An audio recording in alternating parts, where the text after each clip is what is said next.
bouddhisme et la religion catholique possèdent un point commun très intéressant. Ces deux religions attendent le retour d'un sauveur. Et oui, les catholiques attendent le retour du Christ et les bouddhistes attendent le retour du Bouddha du futur. À Bodhnath, ici, au Grand Stupa, à Katmandou, vous pouvez voir une grande statue, peut-être 8-10 mètres de haut, qui s'appelle le Bouddha du futur. Eh bien, les bouddhistes attendent aussi le retour d'un sauveur. Or, ce que ces deux religions n'ont pas encore compris, c'est qu'il n'y aura pas de retour de sauveur. Excusez-moi du blasphème pour ceux qui y croient, mais vous pouvez encore attendre très longtemps. Je crois que la vérité profonde qui se cache là derrière, c'est que ces êtres illuminés qui sont venus apporter des messages d'amour, de paix et d'harmonie du monde entre les hommes, ont voulu proposer un message où, en fin de compte, l'ensemble de l'humanité va baigner dans la paix, l'harmonie entre les hommes et l'amour.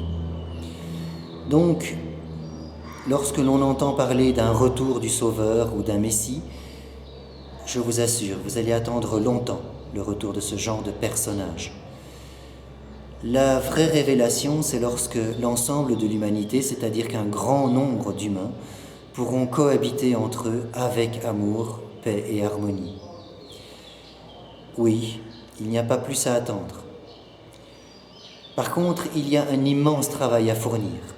Le fait que tout humain puisse œuvrer pour chercher la compassion en soi, la réaliser à l'extérieur de soi, que tout être humain puisse travailler sur sa colère pour atténuer, amoindrir, diminuer cette colère, parce qu'elle prend beaucoup trop de place dans notre mental, dans notre psychisme.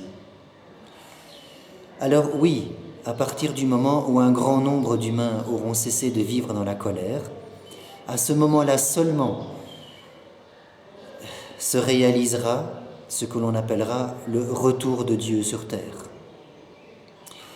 Il est très intéressant de constater que je suis un psychologue clinicien laïque et que je me permets de porter ce regard sur ces deux religions.